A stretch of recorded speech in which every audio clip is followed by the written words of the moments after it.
Before jumping right into the solutions of overpopulation, it is important to be aware of the barriers that stand in the way of these solutions. First off, out of all the people that live in the world, approximately 4.8 billion of these people are currently living in developing countries. This is not good in that 60% of these people do not have access to the proper sanitation. In addition, a third of these people do not have access to clean drinkable water. And lastly, a fourth of these people do not even have access to sufficient housing.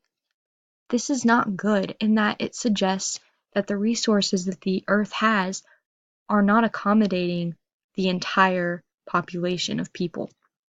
And this leads us into our next point. About 1.2 to 1.5 planets worth of resources are currently being used. Now, we only have one planet as it is.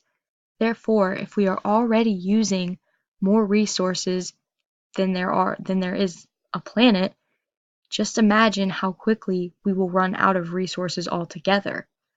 And this leads us into the next point again. Since 1900, just short 118 years ago, the population has increased over 300%. This is definitely a scary factor.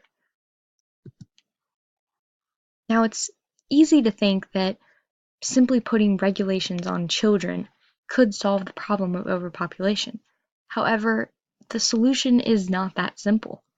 China has tried it. There was a one-child limit on families for a while. They are now to a two-children limit. However, the US has a constitution and citizens have constitutional rights. Therefore, the government cannot simply take these rights away by putting regulations on how many children families are allowed to have.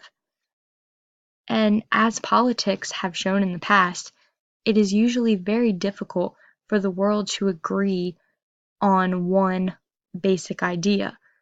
Therefore, getting everyone on board of the idea of regulating children is most likely unrealistic.